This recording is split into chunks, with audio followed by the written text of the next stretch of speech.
I got into a physical altercation with my best friend at my wedding. The white roses were pristine, the champagne was flowing, and for the first 6 hours, my wedding was perfect. I was glowing, my wife looked like an angel, and the air was thick with that happily ever after feeling. Then came the toasts.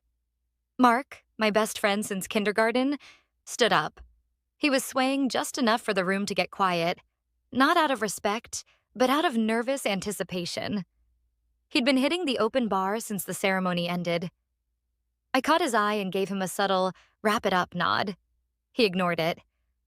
I've known the groom a long time. Mark slurred into the microphone, the feedback screeching through the ballroom. And I've known the bride's secrets even longer. The room went ice cold. My wife's hand tightened on mine so hard I thought her rings might bruise me.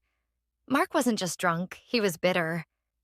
He'd been in love with her years before I even met her, a fact he'd supposedly gotten over a long time ago. You all think this is a fairy tale. He laughed, leaning over the head table, his breath smelling like cheap scotch and regret. He leaned in toward my wife, loud enough for the mic to catch his whisper. Tell them what you told me in the car last week, Sarah. Tell them who you actually wanted to marry. It was a lie. I knew it was a lie. She'd been with me every second of that week. But the look of pure malicious joy on his face as he tried to burn my life down in front of 200 people snapped something in me. I didn't think. I didn't yell.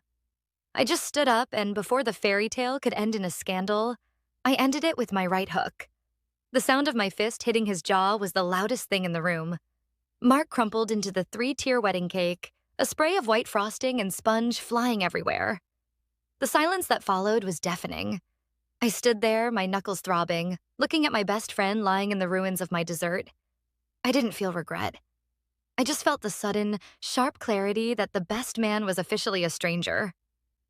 The bar is closed, I said into the silence.